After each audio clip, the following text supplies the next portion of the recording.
What's up, everybody? My name is KSaun. Welcome back to the WDL. This is Season 2, Week 9, our final week of our regular season for the Rundle Division. And before we get into the matches today, I just want to say thanks to all the players. We've had 8 and now 9 weeks of absolutely fantastic matches. It's been an absolutely great time for me as a player and as a caster and all that stuff. Just a massive thank you to everybody who participated here, and to all of you guys who are supporting it just by viewing it and, you know, liking, subscribing, commenting, all that stuff. It really means the world to me. So let's take a look at the standings before we get into the matches for this week. So let's start actually at the bottom. So these teams 6 through 10 who are officially in our toilet bowl, that is Willy Goats and the Corpse Brigade with 13 points, AllSmokedUp and the Gumi Gods with 11, King Delita and the Black Sheep Knights with 9, Mr. Aloha and Pineapple Pizza with 5, and Unhindered and the Storm Reborn with 1. They will all be facing, you know, some sort of team this week, but they cannot make the playoffs going into this final week. The top 2 teams, Mage and X and the Shoopufs Sweetheart, currently with 22 points, and Coppola and the Gnostics with 21, actually face off against each other in our matchup of the week. So that will be the final match of this week and of our regular season. The winner gets the first seed of the entire division. The loser will be the second seed, guaranteed. Now, the things that are undetermined here are the 3rd, 4th, and 5th seed. Currently going into this week, Sandrooster and Bearhemian Rhapsody with 18 points is in 3rd place, in control of their own destiny. If Sandrooster's team wins, he will officially clinch the 3rd seed. If he loses, he will need some help in order to make the playoffs. In 4th, this is where it gets really interesting. My team, the Demon Detectives, sitting with 17 points, currently tied with SurfTaco and the Superrenes at that exact same amount. You will notice the plus minus is better for the Superrenes. However, my team beat his head-to-head. So again, I am in control of my own destiny. If I win, I am in. If I lose, then I need SurfTaco to lose. And SurfTaco, regardless, he needs to basically win his series and needs either Sandrooster or I to lose. So it's very interesting coming into this last week. I'm excited to get into the matches with you guys. Let's jump into them. All right, guys, so for our first matchup of our final week, I figured we'd dive into what is sort of an exhibition match, because at this point, Unhindered and the Storm Reborn are currently locked into that 10th seed, and Mr. Aloha and Pineapple Pizza are locked into that 9th seed. So the seeding cannot change for these two teams, but it might be a little bit of bragging rights between the two teams, so should be an interesting match. On the left side here, we've got the Storm Reborn, your Unhindered of the Guild Eureka's Ward versus Mr. Aloha on the right of the Guild Dead Society and coach of Pineapple Pizza. Up to this point, Unhindered has struggled a bit throughout the season, but he did manage to pick up his very first point last week against King Delita and the Black Sheep Knights. Can he get another point? Can he finally win a series? That is the question that we want to ask ourselves this week. And on the right side, Mr. Aloha does not want to give it to him. He's looking for his second series win of the season. That Oron pick that he grabbed in the supplemental draft, currently 0-5, trying to probably get on the board with him for the first time. We've seen Glaciella do some work throughout the season. On Unhindered side, he finally got that first win due to that Pissarro putting in absolute work last week. So do we see any of those units? We'll have to find out. Let's jump into game 1 and see what happened. All right, guys, game number 1 of our first series. On the left, I believe we've got Unhindered here. On the right, we've got Mr. Aloha. There was no preview screen, unfortunately, to see the units. But what do we got here? So we have Urel, Frederica, and Phoebe. So those couple of, what is it, stepsisters, I believe, with a haste and quicken user in the back. Should be an interesting strategy here. On the right side, we've got Mr. Aloha's Glaciella, Grace, and Kilfei. Kilfei we have not seen yet all season. So this is very interesting. So on the first turn, Frederica popped bells. Glaciella walked into the party to get that AoE buff online. And Grace goes with her patented Mind Enhancer ability. Really buffs them up against magic damage units. But you're going to see from Unhindered's side, there's not a lot of magic damage. Shield of Staves comes off from Kilfei, though, which will help her be a bit bulkier here against these two units. So what can Frederica do? She actually catches a quicken and does absolutely nothing here from the Phoebe. Urel's going to walk up. Fury of the Forest, though. This is the limit break. And this looks like it should be about a 20-hit chain, the amount of times she punches, but it's not. But it does do 33-25 damage. Also gives her some AP restore as well. 5,000 from the Armor Piercer from Glaciella, though not bad, as well as breaking her defense a bit. Frederica, what does she have in store for us? She's going to walk up. She's going to go for a barrage on the whole party. That was 8,000 damage on Glaciella, almost one-shots. Can Grace get the heal off in time before the other team does some more damage here? And Killface's going to channel something herself. No, the Quicken's going to go off in time. I imagine this is probably another big barrage coming out from Frederica. Can she get 2 in a row? This is going to be a lot of damage. Enough to take out the Grace. That's a double kill. And Killface's in a 1v3 situation. Unhindered looking to take another point. Got his first point last week. He wants another one right here. Procs the Courage on the Urel, but she does get that CT up. Spirit Breaker drops Killface. And that is a very decisive Game 1 win here for Unhindered and the Storm Reborn. Let's jump in to Game 2. All right, guys, game number 2 here for this series. I do apologize if you do see this little Discord icon. Mr. Aloha, when he's filming, he doesn't really have a way to go on to Discord to communicate like on a different device while he records. So this is why that little icon is there. Hopefully that's not distracting, but that is why that's there, just as a heads up here. As our players give a couple little messages to each other. Good luck, have fun. Let's get into game 2 here. And we saw the Frederica on the left side. So is this the same team coming up from Unhindered? No, it is not. It is Pissarro instead of the Urel. And for Mr. Aloha, it looks like this is the same squad. So interesting. This is definitely a change up, though. I think this is a position change coming out from Mr. Aloha. Probably a smart move here. It looks like Killface has started up a little more closer to the enemy team. Sometimes this can be a good strategy against Frederica when she has that barrage on, because it can draw it out before she gets bells. That being said, Glaciella goes with her buff. It's like 5 different buffs that she puts on herself, and Grace does do the Mind Enhancer again for the second time. And my question is here, is Unhindered going to have the damage now that he doesn't have the bells online on Frederica? Frederica hard carried that last fight due to that extra Quicken from Phoebe, as the unit attack resist goes up on Killface, and here is the Quicken. She's only got 14 AP. She goes for a sharpshoot on Grace. That does not one-shot, though. That's kind of big, as she is now out of AP. Pissarro's going to pop his own TMR, making himself go very, very speedy and dropping his own hate. But Glaciella, oh, it gets reflex from the Frederica. I was going to say she was in range to do damage. This is a big reflex, as she just popped, I think, like 36 AP on that ability. And what can Phoebe do here? She should just be going for another Quicken, I believe. I think haste is just turned off on this unit right now. But Killface is going to go up. Is this an Energy Blaster? I'm not entirely sure what this is. She's going to hit Frederica with some damage, but Pissarro's got a Quicken. What can he do here? He's hasted up. He's getting extra turns. Strike of Ruin, not bad. Close to about half of the health from Killface dropped in that one hit. 2862 is not bad from Fred, considering she doesn't have AP. But I think she's going to need another reflex, or else she's probably going to drop soon here. Holy goes 6294. Crucially, she hangs on. She needs another reflex, or she's going to die to this Glaciella. Surefire Burst, that is a guaranteed hit. Procs the Courage on Pissarro. And this is a very big revenge tour, looks like, from Mr. Aloha here. Is this a heal from Phoebe? Does she have White Mage sub turned on? We're going to have to find out. Grease Lightning comes out onto the Killface, though. This needs to do a lot of damage. What can the Limit Break do? 5448, that's pretty good. He's sitting only with 1 health right now, and Glaciella does have that guaranteed hit in her kit, and so does Killface. They both have guaranteed hits. What can Phoebe do? This is the full life. So she goes for the full life. No cure. Raises Frederica. How much AP does she have? I think she does have a little bit. As Killface is going to catch a heal from Grace, and now Mr. Aloha's party is all healthy. Discontinue and plus 3,000 damage. Pissarro does have hate down still, so she's just going to go backline and auto attack the Phoebe. That hate down is pretty crucial here because Pissarro does not die. I don't know if she would have been able to reach that or not. Blackout 7116. Glaciella is going to drop, and this Frederica continues to put in work. Phoebe, though, pops Knight's Blessing. Wow, this is the Mashri TMR. That is crucial. Gets a 3-hit shield and heals them to full. And this looked very one-sided for Mr. Aloha. Now I'm not certain. Killface going to walk forward. She's going to channel. This is probably an Energy Blaster. No, this is probably a Holy, actually, as wow.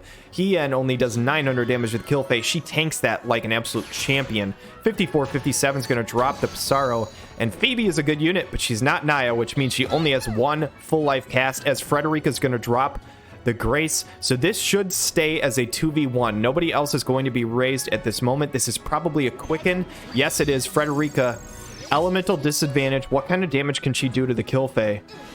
Vital Sharp Shot, 1400. Not a lot. Did back her up a little bit. Can she get into range? She can get into range for just a Shadow Flare.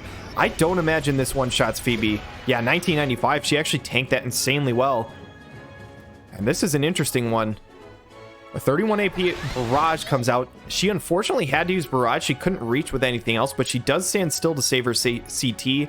Is that a good move? Quicken comes out from Phoebe. She has no AP, so she's going to use something here. Can she get into a standard attack? No, she's going to pop Bells. That's actually kind of big if she can live, but she's going to walk forward. Oh, I don't think that's what she wants to do. Energy Blaster comes out. That is a lot of damage. One-shots to Phoebe. I just don't see a way how Frederica can kill her here. 5 actions left as well. She's got tons of AP, but she's going to have to do a ton. Piercing Shot is 2018. She needs probably 1 or 2 more attacks.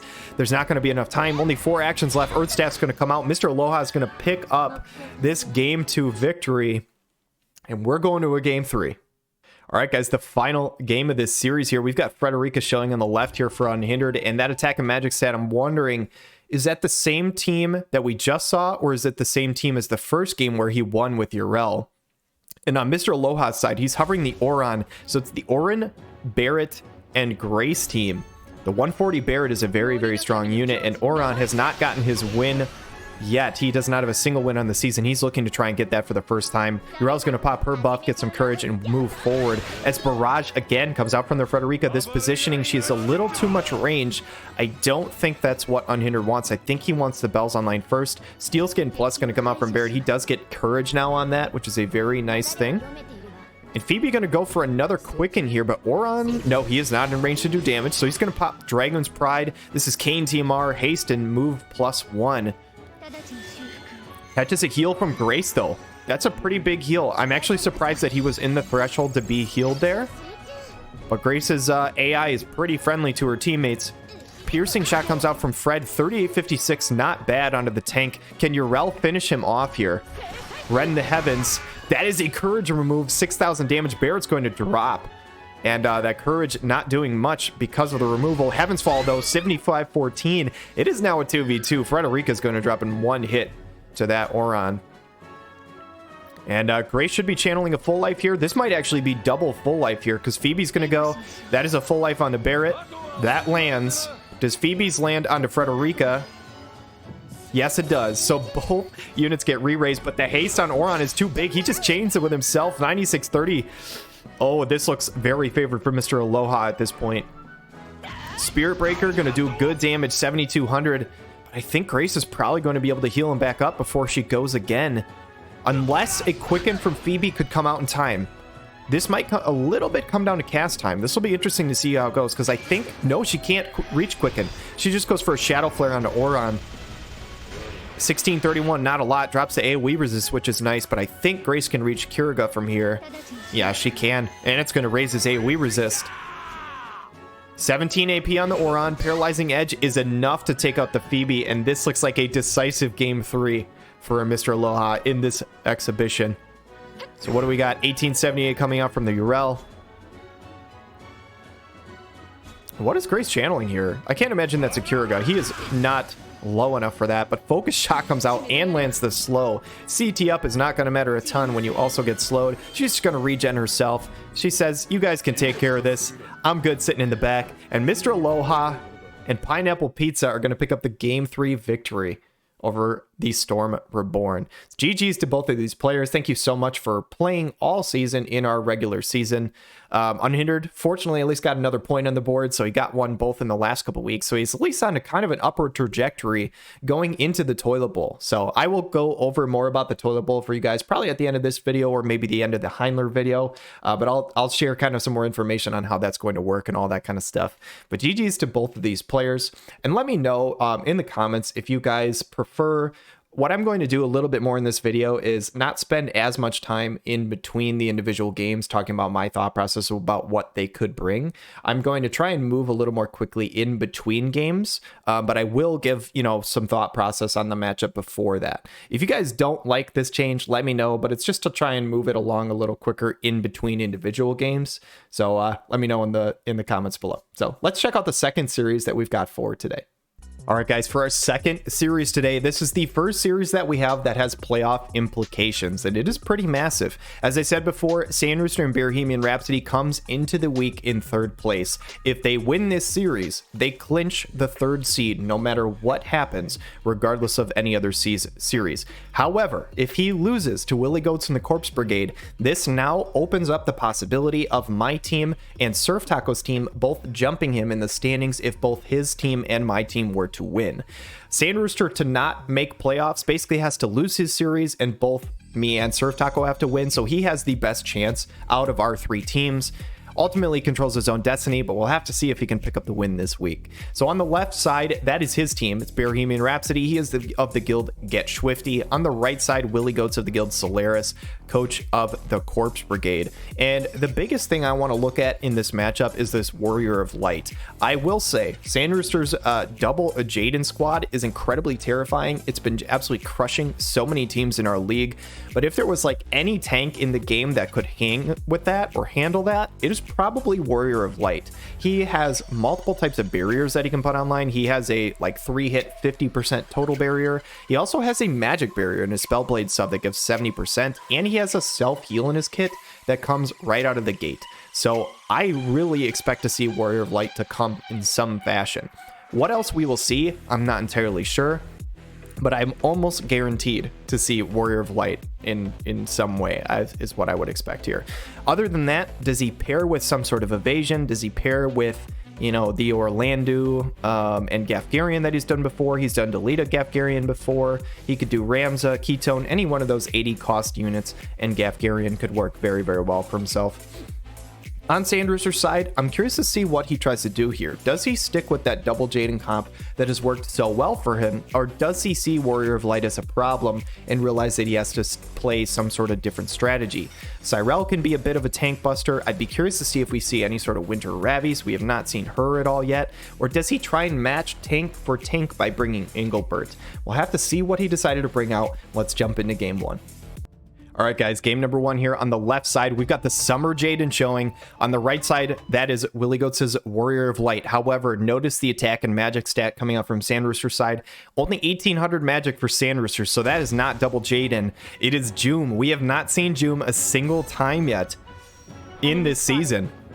So it should be an interesting matchup. So we've got Ketone on the right side for Willie. She can be a pretty evasive unit.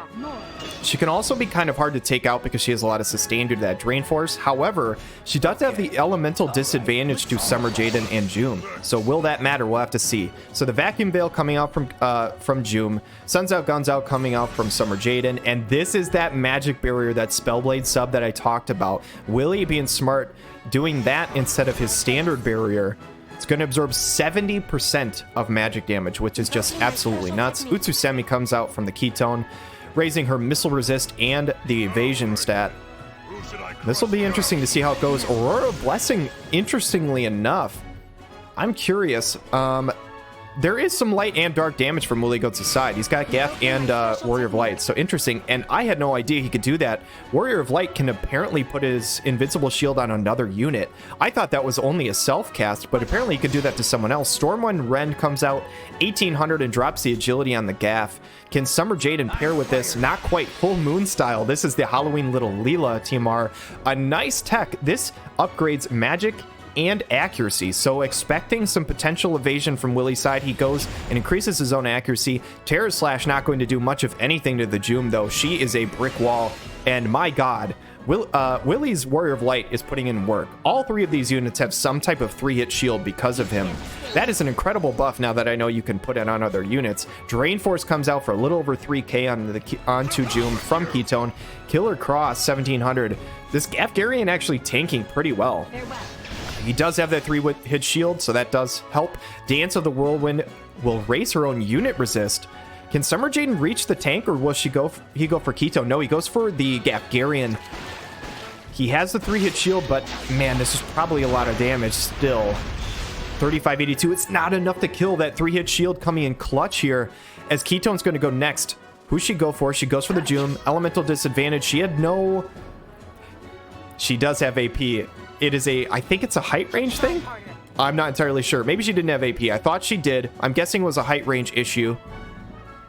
And what's the deal here? Splash Shower comes out, going to kill the Gafgarian. I don't think that did much of anything to the Warrior of Light, though, with his 3-hit magical shield, but it is a 3v2 in Sandrooster's favor here. And what does KSaun have? Goes for the Drain Force, so she does have AP. She had abilities on. It was just a height range issue on the Joom, it looks like. And Bioblade comes out from Warrior of Light. Interesting. I'm actually surprised that that does more than a standard attack. Air Incisor misses. The nice thing about Bioblade on the Joom, though, it didn't happen this time, but if Poison lands, that can be pretty effective for tanking down a tank, which, honestly, this fight is just an absolute sustain war. Just bulk versus bulk. I mean, Warrior of Light is so tanky, and the Drain Force Ketone is really hard to get rid of with this comp. Murderous Blade comes out 3470, and that is a massive self-heal. We have 20 actions left. I could see this battle going to turns. Like, literally, everybody is so tanky here. There's just not a lot of damage. Bioblade happens. That poison is huge. I think that poison is huge. Midsummer Sniper comes out. I believe that is a guaranteed hit. 3,500 and drops her buff. Does she Drain Force again? Yes, she does. A little over 3k. Puts herself up above that courage mark, where she will have courage if she drops. The poison's going to take her out. Warrior of Light's going to score a kill here. 13 actions left. They got rid of the tank. I think this is in Willie's favor now. This is an Esper coming out from Zazan here, but Odin is a guaranteed hit. Does this hit both units? This could be pretty big, actually. 2975 is not a ton of damage, but if Summer Jaden, if there's no hate on Warrior of Light and he can take out Kilfei, no, he can't. He didn't have the AP, just standard attacks. He does manage to connect, though. She's sitting with 500 health, but Drain Force is going to bring her basically all the way back up, and Willie Goats... God, I don't know if Sandrooster can take them out. This is probably going to turns. 6 actions left. KSaun, what does she have here? She just has the standard attack on him. Summer Jaden, level 4 Aurora. Can it kill? No. 5,000 damage. Look at the turns. 3 turns left. This is going to be the last thing of the battle, I think. This is the Freeze Esper coming out. 1,300 damage. And I think Willie might have just out-sustained Sandrooster in game 1. He did. Oh my gosh. Props to Willie Goats. GG's, man. That was an excellent showcase for him in game 1 here. Sandrooster's team is really damn good, and he seems to come up with a strategy here that can take the Jaden damage and just heal up and just out-sustain him. That was incredibly impressive from Willie Goats, to be honest. I'm curious to see what Sandrooster has for his switch up in game 2, and let's jump into it. Okay, guys, game number 2 here. There is a switch. We see Sandrooster hovering that Engelbert on the left side, as I imagine Willie Goats is probably bringing that same team. It worked very, very effectively, and I like this a lot from Sandrooster. Engelbert to try and, bring his own tank for sustain. Regular Jaden, I'm curious to see if he does more damage than the Summer Jaden. We'll have to see here, but the Cyrell coming out should be interesting. So Cyrell is a pretty good tank buster. So I could see her doing a good chunk of damage to the Warrior of Light. As March of the Stag comes out from the Jaden, giving agility up to everybody is very, very nice. Gives himself some magic as well. Keen Blade comes out from on the Gaff and the Warrior of Light. Will not catch the KSaun, but still going to be nice. As Immortal Spear comes online for Engelbert, so he has tons of hate and also the courage. Call of the Wild, I like this adjustment too. Gives accuracy to both members and gives herself /tac resist piercing. She should have a ton of /tac piercing rate. And man, I love this shield buff from Warrior of Light. I still had no idea before this that you could cast it on somebody else. That's so crazy. Utsusemi, missile and magic attack resist. Will be nice against the Jaden. And that is the Pissarro Team R. Such an incredible PvP Team R. And a Heart of Flutter, this is the Sweetheart Ildira one. So this is going to give unit attack resist, move and jump up as well. Really making sure that tank gets out in front and your other backline units don't catch any sort of AoEs or anything like that. So what does Gaff have here? Surge Strike, 820. That is not a lot of damage. Kilfei, Debilitator, interesting. Drops the unit resist, so she goes for that before she goes for Drain Force. A nice little buff, though. I believe KSaun has 140. And actually, I just realized, I think she was 140 this fight. Was she 140 last fight? I don't know if she was. CT down coming out from the Jaden onto the Warrior of Light here. But this now gives her healing power up with her 140 ability. Drain Force comes out, heals herself for 3k. And Engelbert with the Retribution Drain. Doing 2600 of the gap is not bad. This is a tank versus tank war. This might be another fight that goes to turns, man. Although I will say that Disrupting Axe Throw did a good chunk. Sandrooster notably, I think probably has the record for quickest game ever. He might be fighting for longest game ever, as Warrior of Light is just going to back up and throw a shield on Gafgarian. What is happening here? Magic Blast Plus comes out, and that probably just saved his life. That shield did. Drain Force comes out of KSaun. Will Gafgarian be smart enough to use his ability, the Abyssal Blade, that gives himself healing? No, he won't. He's going to Surge Strike, 1140. Engelbert just has too much hate as Constricting Cleave comes out, and Sandrooster is now up to a 3-2 lead here in this fight. 1886 going to heal himself about 500. Can they chew through this Engelbert? Bioblade comes out. The poison does not land. And this is going to be the Rotary Magic Cannon. This is going to break the barrier 100%. Is this onto KSaun? I believe it is. Yes, it is. She's about half health right now, but she should be able to Drain Force back up. Yeah, she's going to do that. And especially with that healing power up, my god, 5200 heal. That is very nice. Frost Axe comes out, though. That is a lot of damage. I apologize if I sound raspy. Gotta clear my throat a little bit. Jaden comes out with the Esper Summon, and this is Bahamut Mega Flare. Such a dope animation. Is this a guaranteed hit? I'm assuming this is going to hit, or he wouldn't have went for it. And that is going to drop the ketone. This is probably a Sandrooster dub in game 2. I don't imagine any scenario where Warrior of Light could do enough damage here, especially with Engelbert healing himself here. Can he do 700 damage to at least take out the Engelbert? He can't, but the poison's going to land from Bioblade. March of the Stag comes out from Jaden. And Sandrooster says, no, sir, we are going to a game 3. I am not losing this 2-0. We got about 12 actions left. Can they kill Warrior of Light in time? Breath of Life, that was a huge heal. My question is, if this game goes to turns, is it based on total health on a team, or is it like total party members? In a theoretical scenario where Warrior of Light healed himself, could he win just by being himself versus these two because he had such large health? That's not going to happen, but if that happened, I'd be curious to see. I don't know the answer to that question. Bioblade comes out again, lands another poison. And it's no, I don't think this is going to turns. Jaden's going to get this kill on this last turn. One action left. And Willie Goats and Sandrooster doing their damned hardest to try and set the record for longest series ever. We had one game go to turns. This second game has one action left. It was literally the last action of the fight. And now we're getting a game 3. This is absolutely bananas. Let's jump into the final game. If Sandrooster wins this game, he is in the playoffs. If he loses, me and SurfTaco both have a chance to jump him. So this is a very big deal. Let's jump in and see. All right, guys, game number 3 here. Sandrooster's Jaden on the left side versus Willie Goats' Warrior of Light on the right. This is looking like probably the same team from Willie, so I think he is probably thinking that this is his best possible option here. I'm wondering if he switched up any sort of gear or positioning or anything like that. And yeah, I'm looking, this is a 140 ketone. I'm curious to look back, though. I'm not certain that was 140 ketone in game 1. Did Willie decide to level her up after game 1? So Ketone goes for the AoE buff here as Mark of the Stag comes out from Jaden, and this is the same team as the last game. So is there some sort of switch from Willie, or is he just running the same team back? We'll have to see here. Maybe he's thinking that the position screwed him by Gafgarian getting picked early. Maybe that was the case. Other than that, I'm not sure what exactly the change will be.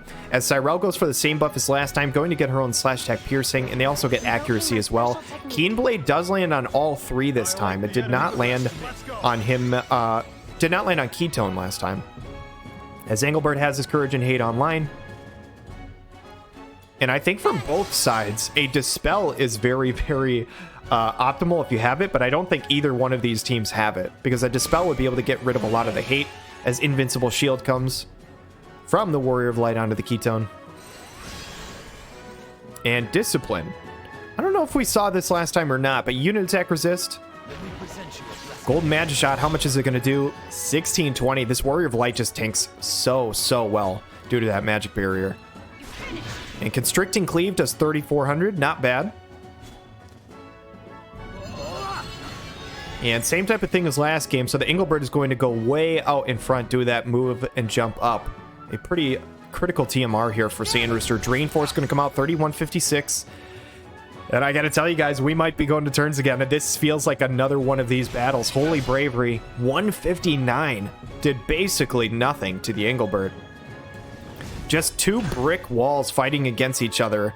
The unfortunate thing for a brick wall is they don't have hands and they can't hit anyone else, but they're brick walls and they're very hard to hit back. A very large Magic Blast comes out from Jaden that doesn't do a ton of damage, but the Constricting Cleave finds the Gafgarian on the back line. This is an early 3v2 for Sandrooster. Honestly, this is advantage Sandrooster again. Fighting for his playoff life. If he wins this game, he is in. He is in an early advantage here. Saintly Cross comes out, just a little bit of damage, heals himself about 660. And Willie needs to get through this Engelbert very, very quickly. I don't know, man. Magic Blast comes out. Warrior of Light is back to full health. Can he do it? Holy Bravery is still only doing 140, and Warrior of Light is stuck in this little pit. He can't move anywhere. Drain Force going to do 2800, drop his attack, but that really doesn't matter. Constricting Cleaves comes out from Cyrell, and this backline is just able to hit the Ketone. The positioning for Willie Goats is really kind of screwing him over here. Saintly Cross just going to keep sustaining this Engelbert. He's so hard to get through. And as long as Engelbert has hate, I just don't know what Willie does here. These two units are basically just stuck, about to get hit over and over. Fortunately for Willie's side, Jaden runs out of AP, and I think Cyrell is out of AP as well. This needs to be a really big Drain Force from Ketone. Only 1992. I think that might have been like Paladin's Guard or something like that coming out there. I'm not sure if that hits or not. I don't think Drain Force is technically physical damage, so I don't think that actually can even proc. As 310 comes out from the Engelbert. 19 actions left, just keeping a close eye on that action timer. Normally, I don't care much about that, but in this series, it's been pretty big. Can Warrior of Light reach this Engelbert, though? He's only got 8 AP, and Ketone is in the way. No, he can't. He goes for Magic Barrier, which is going to help his health a lot if this comes down to turns. He's not going to take a lot here, only 1400. What is the turn order? Ketone goes next. Does she have another Drain Force in her kit? She needs to heal herself up. No, she's going to go standard attack. 17 AP from Cyrell. Can she take him out? She's going to go for this Antetsuken. I think this is probably killing Ketone. There's no elemental disadvantage here. If Ketone drops, this is almost certainly a win for Sandrooster here. How much damage is this going to do? 6490. It's going to kill the Ketone. And unless Warrior of Light can do a little bit of damage and then heal himself back up with the Breath of Life skill, I don't think Willie has a chance here. Shining Sword, it's doing more damage than he did to the Engelbert. Does get himself regen. No AP for Jaden. He has to pop bells here. But they're both going to get to go right in a row. And the Stun Blade is going to come out. Not that we really thought there was any chance for Warrior of Light here, but I think this is absolutely going to seal it. And the Rotary Magic Cannon comes out, and wow, this is a perfect picture of how Sandrooster is going to make the playoffs. His showcase or mascot unit, the Jaden, who has put in so much work for him all season, finishes off the Warrior of Light with his limit break on the last fight of the regular season. I mean, GG's to Sandrooster. Props to him. After losing that first game, ended up taking it down to the wire in game 2 and then winning game 3. Congratulations on the playoffs. Congratulations on the 3rd seed to Sandrooster and Bearhemian Rhapsody. Very, very awesome series. But we've got a few more for you guys today, and let's go ahead and jump into those.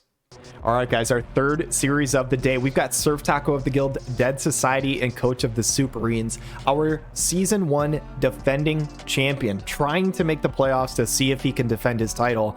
On the right side, we've got King Delita of the Guild, Hokutin, Coach of the Black Sheep Knights.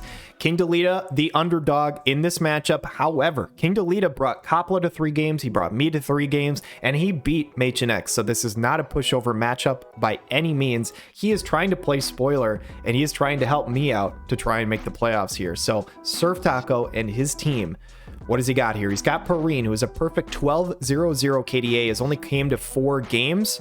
I'd be curious to see if we see her. She does not get completely shut down by lightning units, and she is very, very good against fire, so we've been not surprised to see her. The one unit I do expect to see is Little Leela. I just say that because I think she's just one of the best 40 cost units in general. Whether or not we actually see her, I just think she's so strong for her cost. I think there's a good chance of that happening. On the right side here for Black Sheep Knights, curious to see what he tries to go with. Flagbearer Glassy, I think, could be very, very good into SurfTaco's team, unless he brings Whisper, because Whisper can get an insane amount of pierce resistance, and I really do think that Whisper probably shuts her down pretty hard if he brings her. So I think, to me, the question for King Delita is like, do I think he's bringing Whisper? If I don't, I'm probably bringing Glassy. Because she does have a barrier break that can eat through that Halloween Lucia, and she can do a lot of damage to the rest of her team.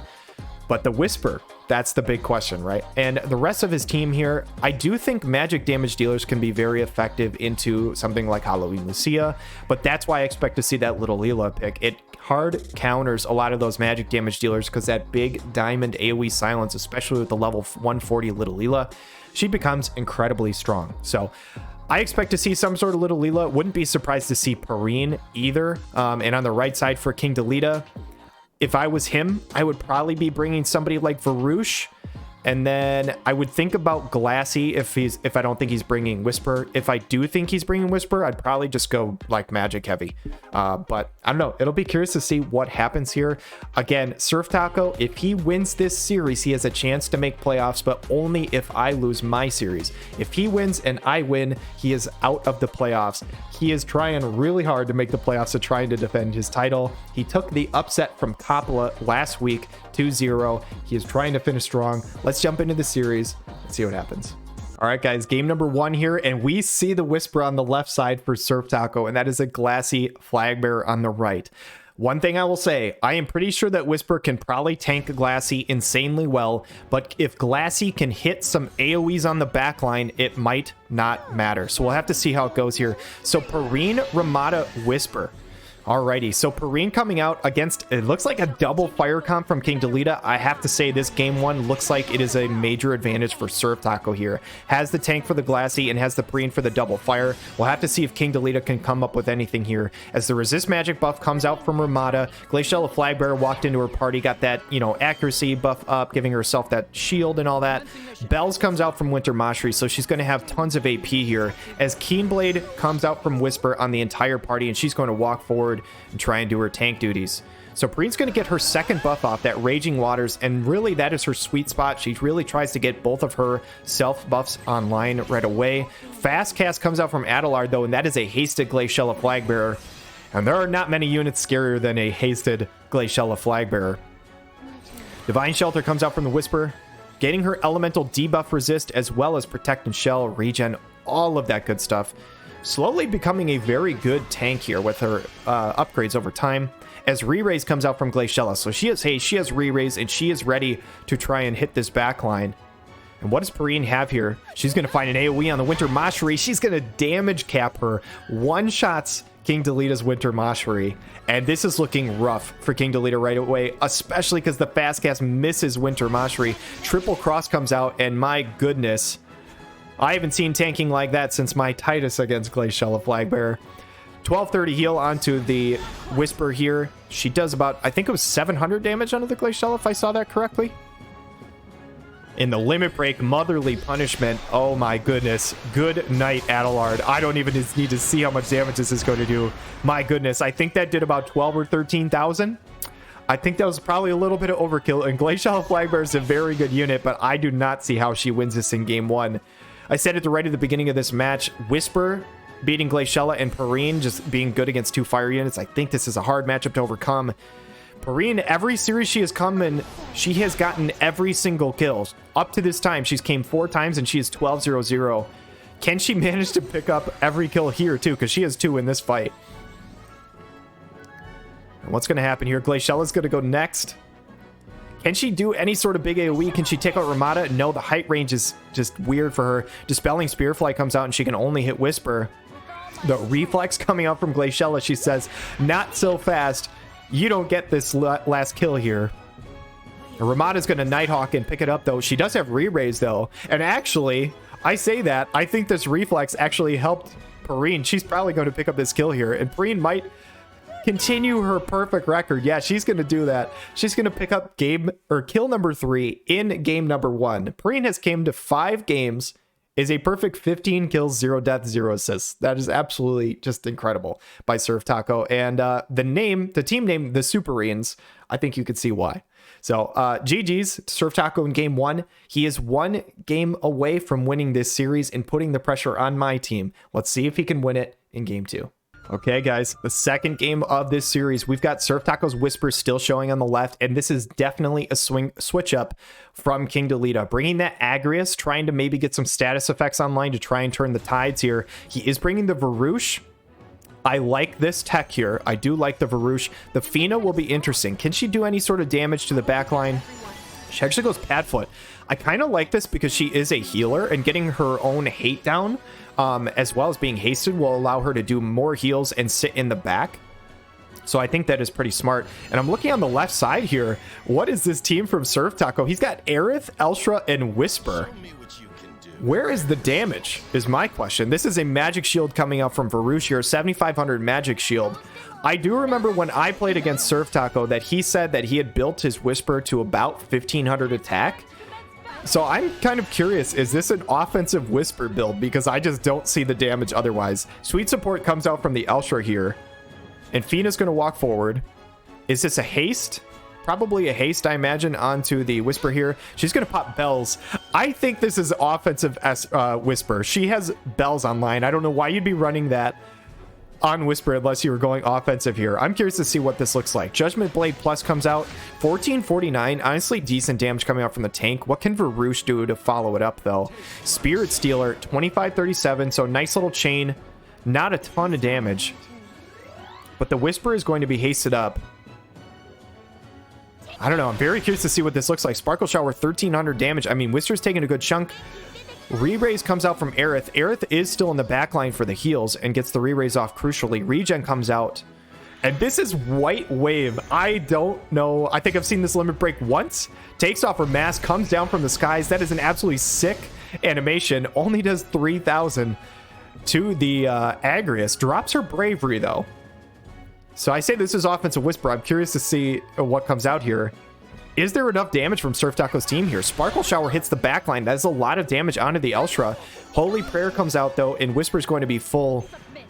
I mean, maybe they just won't be able to get through the Whisper. I think Whisper's out of hate. 1,300 removes the buff from Agrius. And what can Varouche do? Yeah, Whisper's out of hate. Bamboo Splitter's going to come out, going to kill the Aerith. And this looks like advantage King Delita right now. I'm not sure. North Swain's Destruction, 609, removes the Protect from Whisper. And what can she do? She's got 111 AP. She goes Protection Break. 8,400 damage onto the Varouche. My God. Whisper, I'm sorry for disrespecting you. God damn. Sweet Support comes out. Agility up. And I said this was very King Delita favorite. I'm sure the Full Life comes out, though. Going to re-raise the Varouche. But what is the turnover order? The agility from Whisper, too much. She's going to just chain for herself. 9,000 damage this time out of the Varouche because of her chain that she built up. My goodness. And honestly, without the Varouche, I don't know how they're going to eat through this Whisper. Like, as much damage as she did to Varouche, she's still very tanky. Sparkle Shower's only doing 1,200. Fina is out of full lives. This is probably another haste coming out from Elshra. Yeah, Guard Haste is online. And Protection Break, 1638. I said Superrenes. It might be Super Whispers. This is not something I ever expected to come out. Hallowed Bolt comes out and only does 672. I think the only way King Delita can win this, honestly, it could come down to this. He could win on turns if Fina's able to just heal. Disregard what I just said. Quadra Break just came out for 10,000 damage onto the Fina. Holy shit. And there is no longer a healer to keep the sustain on King Delita. I was thinking he might just win on turns because there's no heals on SurfTaco's side. Protection Break comes out 4,300. My God. This is an absolutely stellar showcase by SurfTaco's Whisper. I am very proud of him. And the Elshra comes out. What does she have here? Another Guard Haste. I mean, this Whisper is the only one that's done any damage on the whole team for SurfTaco. This is just absolutely crazy. This is not something I expected to see today. So Agri's going to just do the standard attack. Quadra Break comes out, another 4,400. And just like we all expected, just like we all drew it up, the 1v3 just super Whisper team, where she is just like an absolute crazy DPS and crushes the whole team. We all expected that. Just like, yeah, we all predicted it. I can't even meme, man. Congrats to SurfTaco. Great job on the series. Congrats on the 3 points. And now for the standings here, with those 3 points, it puts himself at 20 points. And so now for my series, it basically comes down to if I win my series, I make the playoffs. If I lose my series, SurfTaco makes the playoffs. So it's going to be an interesting one. That is going to be the next series that we jump into. Let's go check it out. All right, guys, for our series today, my team, the Demon Detectives, I'm of the Guild Thunder Gods, excuse me, versus AllSmokedUp of the Guild Starnies and coach of the Gumi Gods. A lot of gods running around here. For this matchup preview, just a couple of things that I wanted to point out. Like I said, massive playoff implications here. If I win, I am in for the playoffs. If I lose, SurfTaco is in, and he gets to try and defend his title from last season. So massive series here. We don't want it any other way coming down to the final week. So let's check it out here. So first of all, on my team, just looking at how I, kind of match up against AllSmokedUp. One thing is, like, I have somewhat of an elemental advantage. I have the lightning units versus his water units. So realistically, I just don't expect him to bring water. I think it's probably very unlikely that he does that. He could bring that as Chunak as an evasion strategy if he thinks that he can build him dodgy enough where my lightning units can't hit him or something. But I don't expect the water. What I expected going into this series was one of 3 comps, basically. I expected it to either be Sakura, Hope, and Mont. I expected it to be Sakura, Sylvie, Slime. Or I can't remember what the third team was, to be honest. But I was like almost, Sakura, Locke, and Slime. Or Sakura, Locke, Mont. Basically, I expected Mont or Slime, and then some combination of Sakura plus Locke or Sylvie. My thought process was I was almost guaranteed he was going to bring Sakura because she's, for one, just very offensively potent, and I know that she can build up some dark resist as well. She has courage removal, which works well against my Moraga, works against Titus, it works against Little Wheel of the Bold. She has a guaranteed hit, so it works against my evasion units. So Sakura just seemed like a guarantee that I would see her no matter what. The Sylvie, Locke, Hope stuff, I wasn't entirely sure which side I, would see from that. But basically my thought process was I needed to at least have some sort of guaranteed hit in the, team that I brought, or some very high accuracy on the team.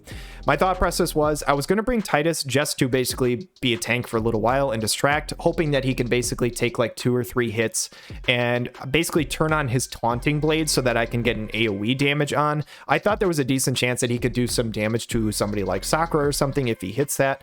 I wanted to bring Garvel because, similar to how Sakura can build a lot of dark resist, Garvel can build actually a decent amount of light resist. And I also decided I was going to bring lightning. Just in case he did bring that water, I was going to feel silly if I didn't bring any sort of lightning element. And my lightning build is basically just a very heavy accuracy one. My thought process also was, she has missile attacks, and Slime is notorious for being weak to all damage types except for Slash. So if he brings Slime, Lightning might be able to just take him out in one hit in an AoE shot, and might even be able to take somebody out like Sakura out in one hit. So that was my process going into the week this week. Lightning Garvel Titus was my strategy, and let's see if it worked out for me. All right, guys, game number 1 here. We've got my Titus showing on the left with about 2,700 attack stat, and there is that Sakura that I expected to see on the right side. That was the unit that I was guaranteed was going to see. I just wasn't entirely sure which second and third unit I was going to see, and as you're going to see in game number 1, there is the 140 Prince Mont Leonis as well as the Hope. So a slight elemental advantage of Mont versus Lightning. But here's what I got for him. So Lightning's going to walk into the party, going to go Relentless Assault, agility and accuracy up. I had to, basically wanted to make sure my team was nice and speedy, and also in case he brought evasion, I'd have that accuracy up as well. I was going to have Garvel go with his own barrier, and then Titus, I turned off Courage because Rebel Intention is good. I basically just wanted his re-raise to get online, so I'm running Zombie Mask on Titus. As you're going to see, Sakura's going to go Thunder's Protection, which gives both lightning and light resist, which is very difficult for my team, because that is basically all the damage I bring unless I'm bringing Gargus. Zombie Transformation comes out from the Titus. He has about 10,700 health and re-raise, so I'm thinking he should at least take 3 hits minimum to die. Lightning has her pursuit buff online, so she is basically ready to go at this point. And the tech that I put on Garvel here is the Aurora of Blessings. This is Starlight, Elena, TMR. I was almost certain there was going to be light on the other side, so I said, hey, let's bring some light resist for the squad. So Sakura's going to channel, and she is going to basically refresh this. No, I thought it was Thunder's Protection. I'm sorry. It's Nimble Movement. Get her own move and jump up. The Guard Haste actually comes out from Hope here. So Time Mage sub. Taunting Blade from Mont. Tanked fairly well. 1,500 damage on the Titus, 1,400 on the Lightning. And I'm going to return the exact same thing, Taunting Blade from my own Titus. So both of the MR tanks sitting with some hate. Life Siphon comes out, about 5,200 damage on the Hope. Shoopufs comes out. I'm hoping it's going to one-shot the Hope. He is going to hang on with just a sliver of life. Just a hope, if you catch my drift. And Spirit Blaster's coming out from Garvel. 4153, again, just barely not proccing that Courage from Mont. I'm just short on the damage on both of those hits. As Eternal Pain comes out, and I'm saying this is a little scary here. How much damage is this going to do? Garvel does have that 3-hit barrier. He only took about 2,300 damage because he does have a lot of light resist in this build. Titus took more than I wanted. And you're going to see Hope is channeling a spell. Mont is actually going to go out of the way. I'm going to get the counterattack from Lightning, which will proc his Courage. Killer Drainblade comes out, healing himself up. And Paragle's going to come out and just absolutely dumpster my Titus and Garvel here with that Light Chain. However, Titus has re-raise. He's going to come back online. The standard attack comes out from Lightning, kills the Mont. And now she's sitting with 71 AP. Titus is going to walk forward, go Taunting Blade on both units. Titus is going to kill the Hope. And now I'm in a 1v2. And I'm hoping that Sakura walks forward, hits the Titus. And I'm hoping Lightning can take her out in one hit. So Lightning should go first here. She's got 71 AP. She needs to one-shot or she will probably die. She does. Spark Strike does just shy of 7k. And I end up winning game 1. So very, very happy to get on the board here and win game 1. What I expected for game 2, I was almost certain that Sakura was going to come again. I just wasn't entirely sure which other unit was going to come. I was pretty confident that Hope wasn't coming. I thought he would switch it in some fashion. I didn't think he would bring the exact same team. So I was expecting either Sylvie and Slime or Locke and Mont or Locke and Slime, one of those two units. And I thought about it a little bit on whether or not I should switch my team and stuff like that. But honestly, I thought if he brought Locke, I have enough accuracy on my Lightning build that I felt confident that I was going to hit him. I was running accuracy runes, luck runes. I even had some accuracy in some of the vision cards and stuff like that I was running. I was running Alex Ring on Lightning, and she was running her accuracy buff on the entire party. So I figured if he brings Locke, I probably have the accuracy to hit. Garvel has guaranteed hits. And ultimately, I was not entirely sure if he had a team that could beat this team that I brought for game 1. So I decided to run it back the exact same way. I was going to change up the positioning just a little bit. And I thought having re-raise on Garvel might be a little more effective than having the re-raise on Titus. So that is the only real switch that I made for game 2. And let's see if it worked out for me. All right, guys, game number 2 of this series, and I am officially 1 win away from making the playoffs here. Last season, I ended the season with only 9 points. After this game 1 win, I'm currently sitting at 18. So if I win this game, I end up at 20, and I have the tiebreaker over SurfTaco making the playoffs. So this is an incredibly interesting matchup here. So I end up bringing the same squad. I think it's relatively the same position. Like I said, I have re-raise on Garvel instead of Titus this time.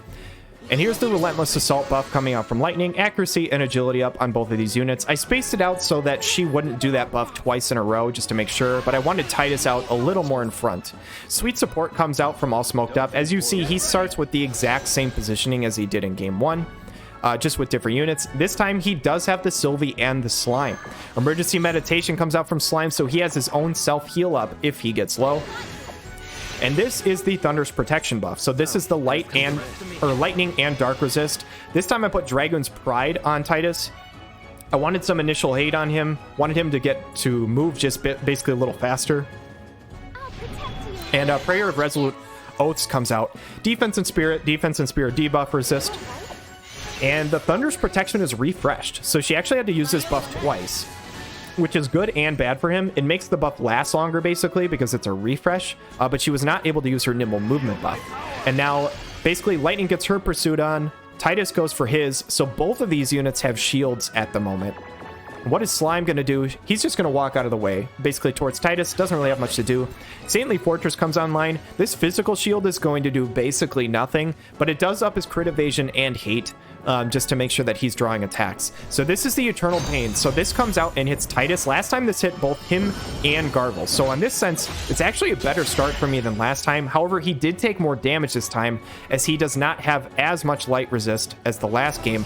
The difference is Clever Paladin Strike comes out from Sylvie, and she is going to delete the Titus. So the tank there without the re-raise died in 2 hits, and unfortunately Lightning's actually not in range to hit, so she goes for target, upping her defense piercing rate here.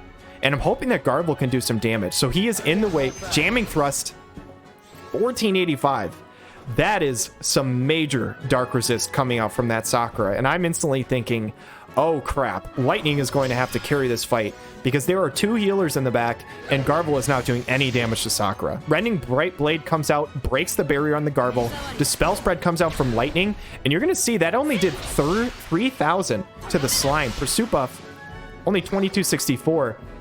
So I'm not entirely sure what AllSmokedUp is building here with missile resist or something like that, because Slime's missile resist is normally not very good. But he tanked that like a champ, and Hustle Dance +1 comes out and basically just shakes it off completely. Concentrated Chi Lancer comes out though. Garvel's going to do his Naruto run into the Spirit Bomb, 3448. Not enough damage to the Sakura. She's just below half health here, and Sylvie is probably going to go for a limit break, which she does. So Make a Wish comes out. This is going to be a heal and a barrier for both her and the Sakura. And I'm sorry, not for her, just for Sakura. It gives a AP auto restore to herself.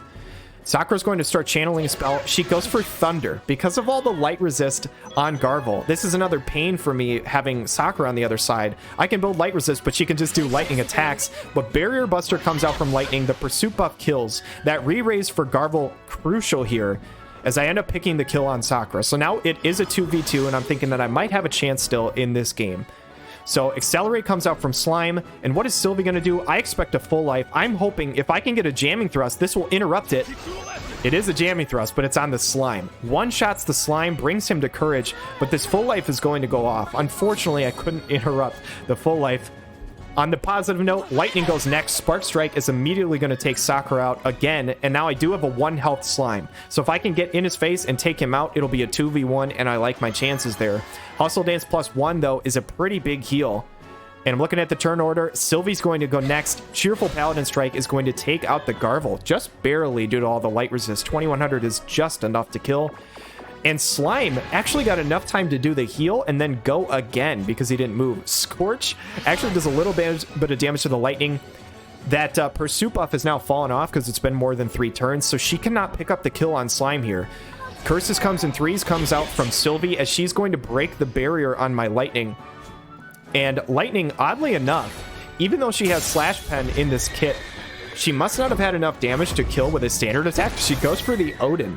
She goes for the Esper. I think she would have standard attacked to kill otherwise, unless it was a height range issue, but I don't think it was. But she takes out the Slime, and now it is a 1v1. And I'm thinking, okay, if I can somehow live 3,500, the problem is I only have 5 AP. The game stalls out just a little bit here. I thought we were going to catch a disconnect, but we do not. Sylvie goes. She's going to go next. Cheerful Paladin Strike, 4,800 damage. And you guys are going to see I lost game 2. So this is pretty nerve-wracking for me because at this time, I don't know whether SurfTaco wins his series or not. And I'm thinking that there's a good chance that he does win. So going into game 3, I'm like, dude, my playoff chances are on the line. I need to win game 3 to make playoffs. If I lose, I am out. So what can I do to basically switch this up? And I took a little bit of time to think, and I was like, okay, one thing is that Garvel really isn't doing much of anything for me. Even though he can build up light resist, he can't really do damage to the other team because Sakura seems to be the one who's taking all these hits, and her dark resist has got to be something crazy, like 80 or 80 plus, right?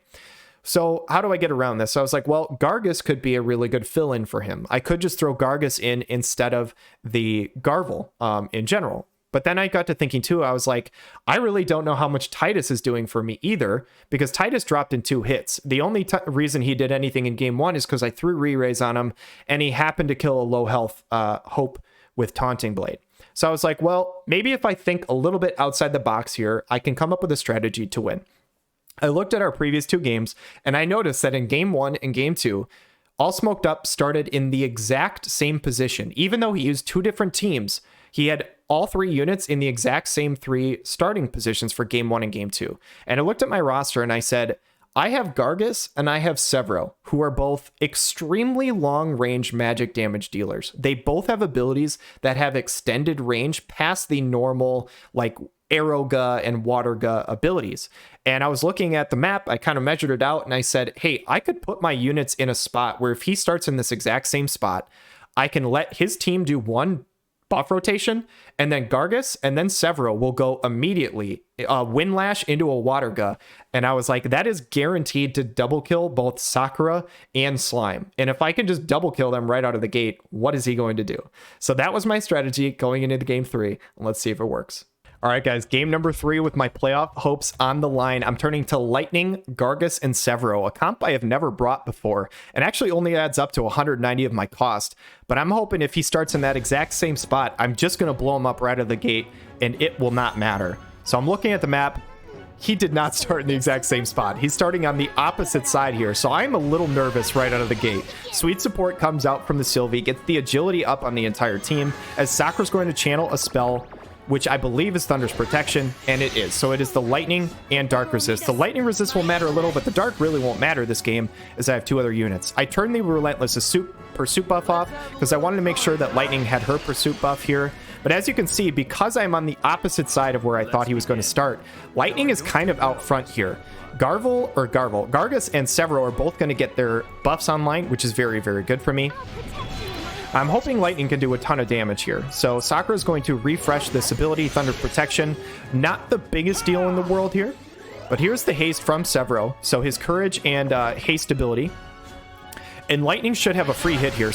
Life Siphon 2, 3826. Pursuit is 2241. Not bad damage, but the Slime actually does get the self-heal here. Gargus is going to walk forward, and because of all the height ranges and how far away they started, he still cannot reach, even though his range is absolutely insane. Bunny's Protection comes out from Sylvie, and Rending Blade comes out for 5,900. Crucially, Lightning does live it.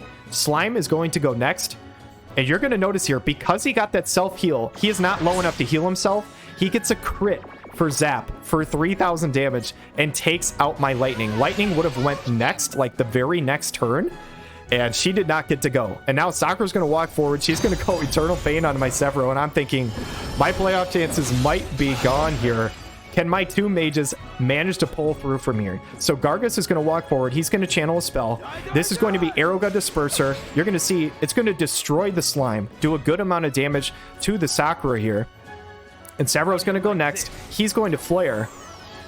And I need this to kill Sakura. And I'm thinking, I can't believe that only did 2,100 damage. Make-A-Wish is going to come out from the Sylvie. This is going to do a heal and a barrier break. Severo crucially does have his courage online, so I'm thinking any skill but Rebel Intention gives me a chance here. And it's Rebel Intention. It's going to take him out, remove his courage. Gargus is now down to 1 hit. And I have basically 298 health in a dream for Gargus here. I'm thinking, can he possibly one-shot the Sakura?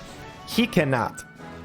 And so here comes the channel from the Sylvie. This is going to be a full life. Light Blade comes out. Gargus is going to drop. His Re-Raise comes out. And this full life should bring back the Slime. And he's going to get resurrected. So this is a full health Slime. Gargus versus 3. Say, hey man, any chance of Windlash can triple kill right here? He's not going to get a chance because Hustle Dance +1 is going to be a heal that comes out in the party. Arrow's going to come out, bring the Slime back to courage, which he gets even after coming back to life. Sylvie's Cheerful Paladin Strike comes out and takes me out, and I lose game 3. A couple of things to say about this. First of all, after I lost this, I'll be straight up with you guys. I was very, very bummed. I really wanted to make the playoffs here. I love this WDL. I love the league. It is like so much fun. It is freaking hard. It is really hard to beat all these people. And up to this point, I won week 5, 6, 7, and 8. I was on a 4-week win streak. And I knew going into week 5, going against SurfTaco, I was like, if to make the playoffs, I'm probably going to have to win out. I'm probably going to have to win all 5 weeks. And especially with last week, like SurfTaco beating Coppola, I was like, pressure's on. It's up to me. All I have to do is win. But honestly, like this Sakura was a major problem. The one thing I will say, shout out to AllSmokedUp. Awesome guy. Super, super fun series. I'm so glad that he gave me his all. The last thing I wanted was for somebody to just like step aside and just let me win. He said, you know, like when we were on Discord with each other, he was like, dude, I'm rooting for you. He's like, I'm kind of hoping you win. He's like, but I'm not going to let you. Like, you got to beat me. And I very, very much appreciate that. That was awesome. One more shout out that I will give to him for this is that him and I played a for fun game, because I was like, dude, I have to know if this strategy that I brought out for game 3 would have worked if he did the initial positioning that he did for game 1 and game 2. We replayed it. His Sakura actually got a lucky magic reflex on my Gargus on the first turn, and it still worked. I still won like fairly handily. So I can at least go to bed, you know, sleep easy, knowing this game 3 strategy 100% worked. He just happened to start on the opposite side. I was like so sure that he was going to start in the same spot, because he started in the exact same spot game 1 and game 2. And I guess wrong. So ultimately, game 3 was a 50-50 coin flip, just which side he was going to start. I needed heads and I got tails. And it is what it is. Ultimately, SurfTaco is super, super deserving of making the playoffs.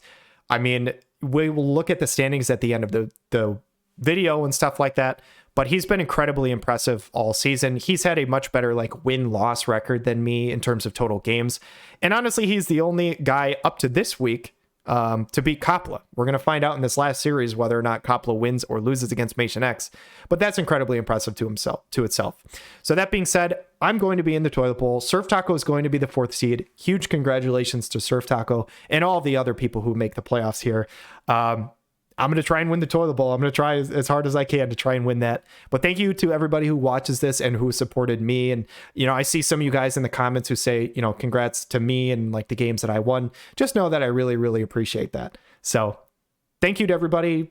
I just wanted to get a little spiel out of the way here. But we've got one more really awesome series for you guys. It is the series between the number 1 and number 2 seeds of our division to see who takes that number 1 seed from Rundal. It is Mation X versus Coppola, and let's jump into it.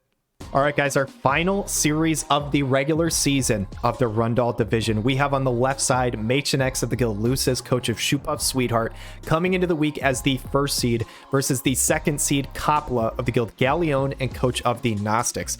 Coppola was undefeated all season, other than dropping a couple of single games up until last week, where SurfTaco, our defending champion, ended up taking him out 2-0 last week. And Mation X hasn't lost a single 2-0. He has lost one single series to King Delita, which honestly was like a difference of some reflexes. So he very well could be undefeated up to this point. Very clear, these are two absolutely outstanding teams coming into this, and the winner will be the 1st seed from the Rundal division. So looking at the teams here, we've seen Mia come out a couple of times here for Alaya and Oberon combo from Mation X. He has put in some absolute work with Zoma, some really good work with the Curry, and especially Ravis as an MR tank. For Coppola, up to this point, it's been pretty straightforward. He's ran only 2 teams, but he's ran them so incredibly well. He's got Skahal Cloud and Starlight Alina Lucio. He has ran one of those teams every time with Naya, who is leading the league in assists by far with 46 coming into the week with a 14-4 record. I will say, if Coppola was ever going to switch it up, knowing that he already has a top 2 seed locked in, if he was going to do something else, I would expect it to be this week. Whether or not it'll happen, not so sure. One thing we did see from the Unhindered division early in the season was Ram 9 versus Spike. We saw Spike utilize Raldor to great effectiveness against some potential ice missile on Ram 9's team. And one thing I will shout out is that Mation X's team is somewhat similar to Ram 9's in that regard, and Coppola has Raldor. So if we were ever going to see that, I think that would be the time for it. And on the left side for Mation X, if we were ever going to see somebody like Luel, there's a lot of lightning on the Gnostics, and Luel is very, very good against lightning, and she also can be very accurate against somebody like Starlight Alina. So will we see any of these units that haven't gotten brought out yet? I'm curious to see. Let's check out the final series of the Rundal division.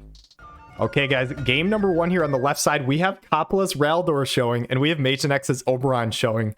So right out of the gate, we are seeing the Raldor. I was going to say, because of the ice missile units, we've seen how effective Raldor can be. Would we see it? And we do. So it's Raldor, Skahal, and Naya versus Oberon, Alaya, and Mia. So this should be an awesome series here. So Revitalize comes out from Raldor. He's going to pop bells. He's going to walk forward, get that juicy AP online. And of course, the Zombie Mask from Skahal. This is the best TMR in slot, at least when you have a healer on your side. because there's just so much sustain there. March of the Dragon Stag Princess. This gives ice attack up to her, missile attack up, effect range. Until she gets hit a couple of times, she gets a bunch of really nice things. And Naya's going to go sweet support, basically just making the entire team speedy. So something that we've seen pretty much all season from Coppola, using that Naya for sweet support, for regen, stuff like that. And I believe that was a sweet support TMR actually coming up from Mia here.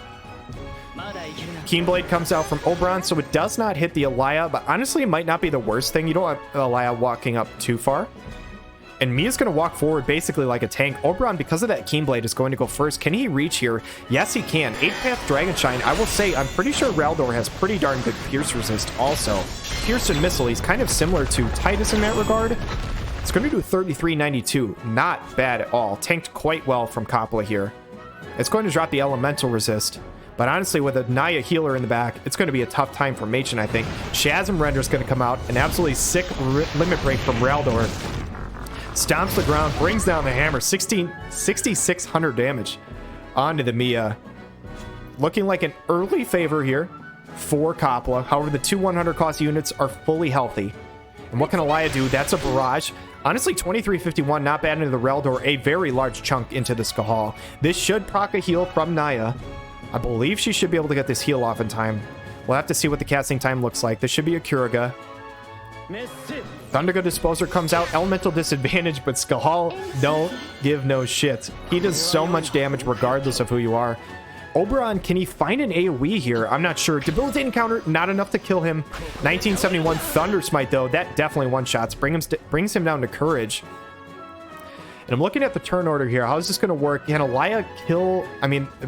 Skahal is zombie related, so it's not going to matter. But Shifting Strike comes out, takes out the Oberon. This is a major uphill climb for Machen X. I don't see any way he can win this here. This is probably a Thunderga. This probably one-shots. Yeah, 10,000 damage. Good night.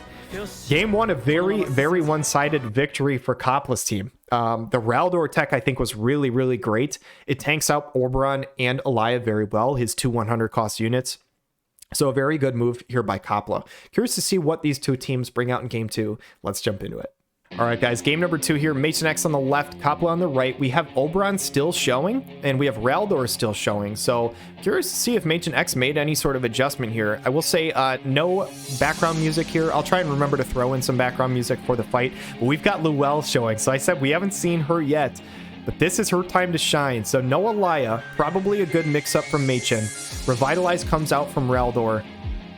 And can Machen bring this to a game 3 here? It's going to be hard.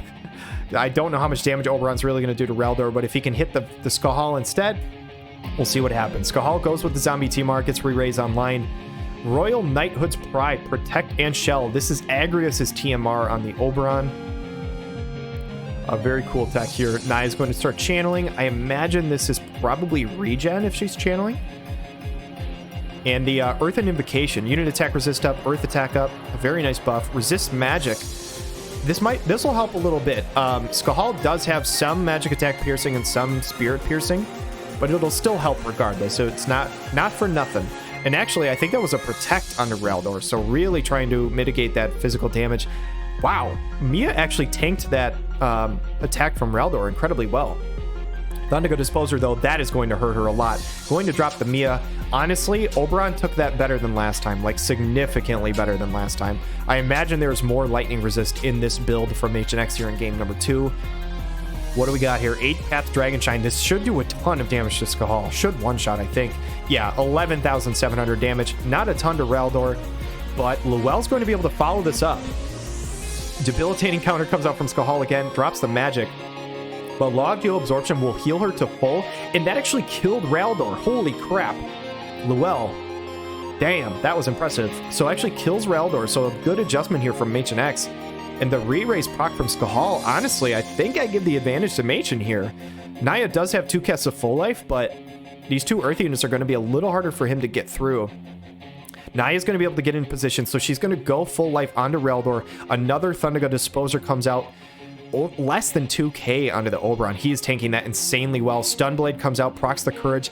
Again, Luelle should be able to clean this up. I don't think she can find an AoE on both. She cannot. Drain Evocation, but heals herself up to full again, so smart cookie there. reading all those books has given her a lot of knowledge, apparently. She's smart enough to heal herself back up every time she kills somebody. Raldor is going to go next. 70 AP. Can he kill the Luel? Wicked Pummel, only 3286. No way. So one full life has been used from Naya, but this is going to be on Skahal, and this is part of why she's so incredibly OP. For 40 cost, she's just absolutely bananas. 2 full life casts is insane. Can they kill this Raldor, though? They should be able to. Luel basically one-shot him last time. Gift of Knowledge. Take all of the pages of the book. She's going to learn you something. 7200. He is going to drop here, I think, once Oberon falls to the ground. He has got some major hops. Air Jordan Oberon here. Soaring Dragon Spear, 5300. Raldor's going to drop. Both full life casts are now gone from Naya. So unless Skahal can 2v1, I don't know, man. It's going to be very, very hard. He is channeling. This channel is taking a little while. I'm wondering if this is Flare instead of Thundaga, actually. It is a Flare. This might kill the well. This is probably going to do a lot. 49. I think that was like just enough. I don't know how much health she had, but Oberon only has 17 AP and the debilitating counter. Man, if Coppola wins this fight, this is absolutely insane. The Rampaging Riot, the Elephakaris Esper comes out and one-shots Skahal. Crucially, Naya was already channeling. She goes for a protect, not a heal. This is going to come down to cast time. This whole fight is going to come down to it. Can Flare kill here? He gets it off in time. How much is this going to do?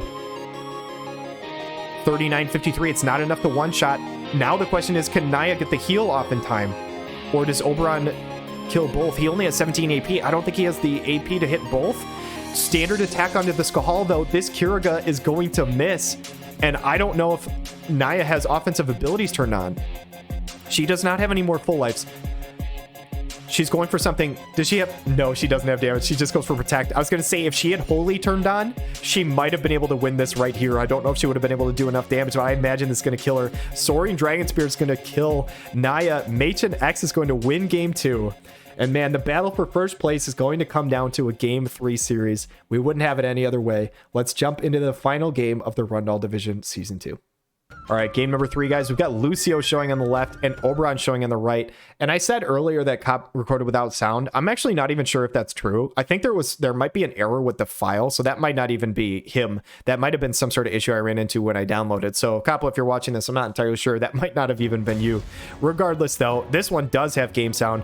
And we've got, it is not Starlight Elena. That is Skahal in the back. So Lucio, Skahal, and we've got Oberon Luel on the other side. Interesting. So is Lucio the solution instead of the Raldor? Zombie transformation coming out from Skahal. I mean, honestly, you'd normally look at this fight and you'd give the edge to the Earth team, but Naya having multiple full life casts just turns everything on its head. Sweet support goes agility on the entire party. And Oberon, I imagine, gonna go for his AoE buff? No, he goes for Royal Knighthood's Pride again. So it goes for the Agrius TMR.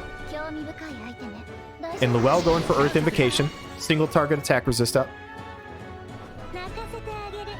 What does Mia have? She's going to go resist magic. So this is basically the exact same turn rotation from HNX. It worked well for him in game 2. He's hoping it works again for him in game 3 here.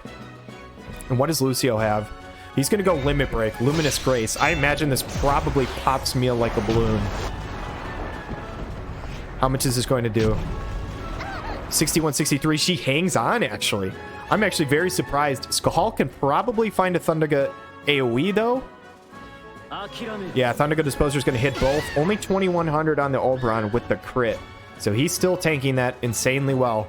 And now, can Oberon find a nice AoE limit break here? Is my question. Because Machen X is going right in a row. Oberon and then Luel.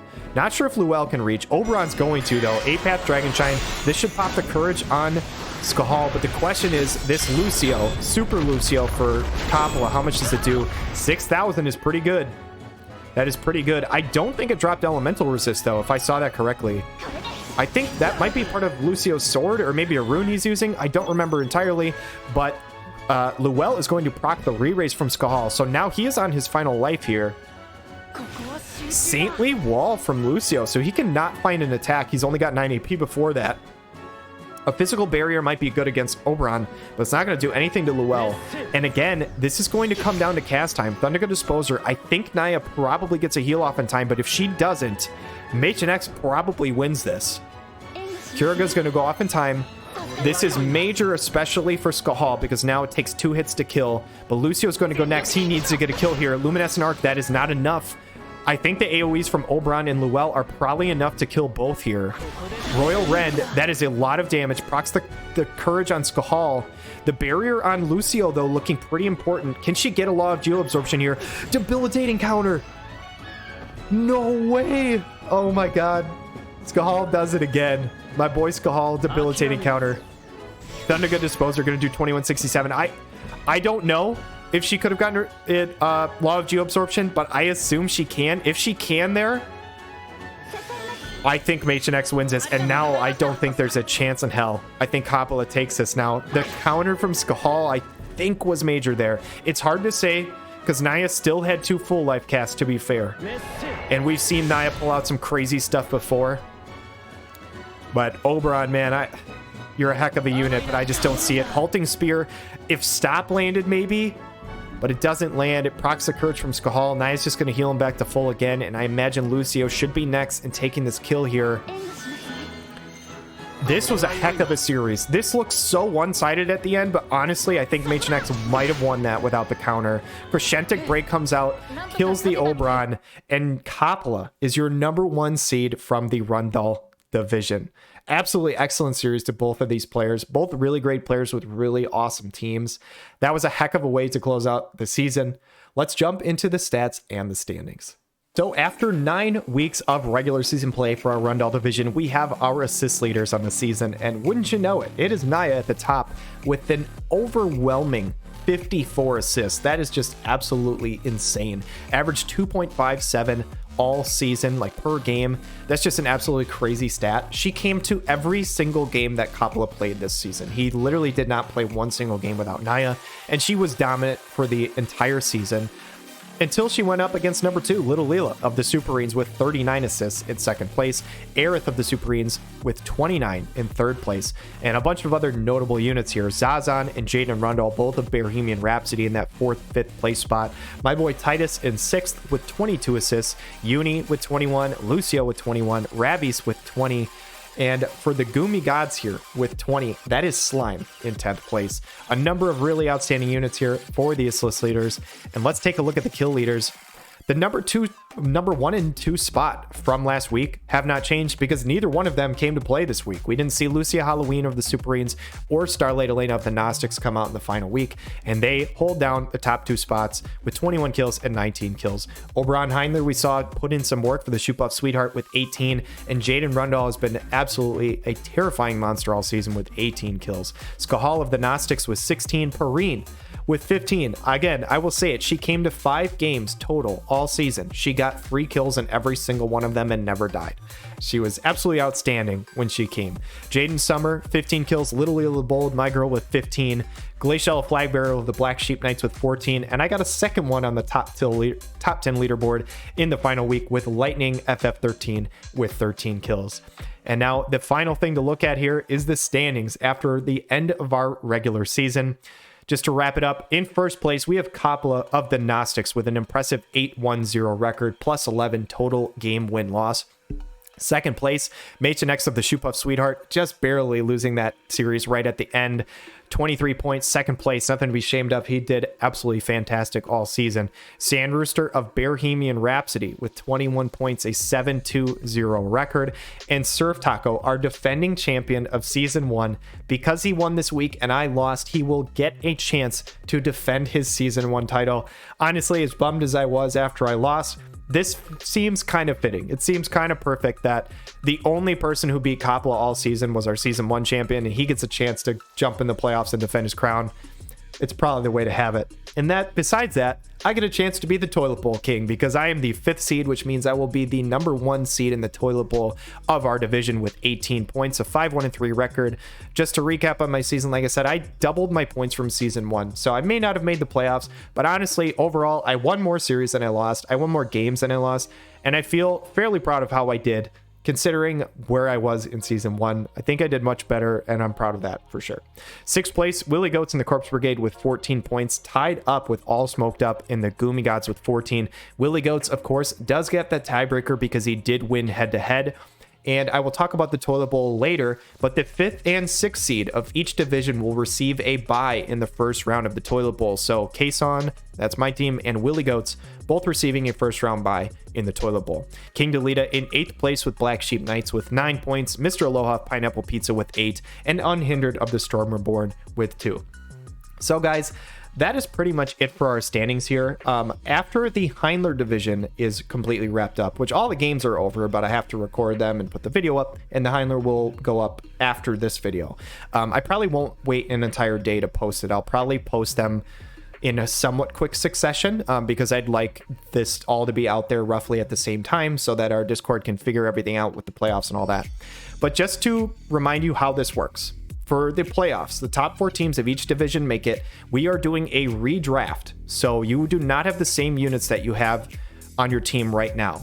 In order to figure out our draft order, we take the best teams, the best seeds of each division, and they have their choice of where they want to pick in the draft. Since there is a 1 seed in both divisions, a 2 seed in both divisions, stuff like that, we are going to have a best of 1 between, so not a best of 3, just one single game as a tiebreaker between each of the same seeds of each division. So Coppola of the Gnostics, the number 1 seed. This isn't a spoiler alert because he already clinched it last week, but McCrane is the number 1 seed of Heinler division. He already clinched that last week. That's not a spoiler. But Coppola will go against McCrane in a best of 1 series. We originally said on the week 9 map. I want to check with everybody if they want to do that map because it seems like some people didn't like this final map. So if they want to switch it, we'll end up switching it. But they'll play in a best of 1. And whoever gets that basically gets the first overall choice of where they want the draft spot. The loser of that will be second. And then the battle of the 2 seeds will be the 3rd and 4th choice. Battle of the 3 seeds will be 5th and 6th choice. Battle of the 4 seeds will be 7th and 8th choice. In terms of the bracket of the playoffs and how that will work, I will show the entire bracket once all 8 teams are revealed. But just know that we are intertwining the divisions on how you play. So for example, SurfTaco, the number 4 seed of Rundal, will go against the number 1 seed of Heinler in the first round. So SurfTaco and the Superrenes will face McCrane and the Materia Hunters. It's going to be 1 versus 4 of the other side and 2 versus 3 of the other side. As far as the toilet bowl goes, 5 and 6 seed will get buys from both division. 7 will play the 10 of the other division. 8 will play 9 of the other division, and kind of so forth. And that's how it's going to go. But anyway, thank you guys so much for watching this. We're still going to have the Heinler video come out, but obviously I had a really, really great time with this season. It was a whole lot of fun. I just love this format. I think being able to draft different units and being able to use units that you don't always use in your regular guild versus guild battle gameplay and your dual arenas and all that kind of stuff is a heck of a lot of fun. And yeah, it's just an absolute blast. And for everybody who watches this and supports, I truly, truly appreciate it. And thank you guys so much. I don't know exactly when the playoffs will start. I will keep you guys posted. If I have to make a community post or something, I will do that. But it's coming. So thank you guys so much for watching. You guys have a wonderful day.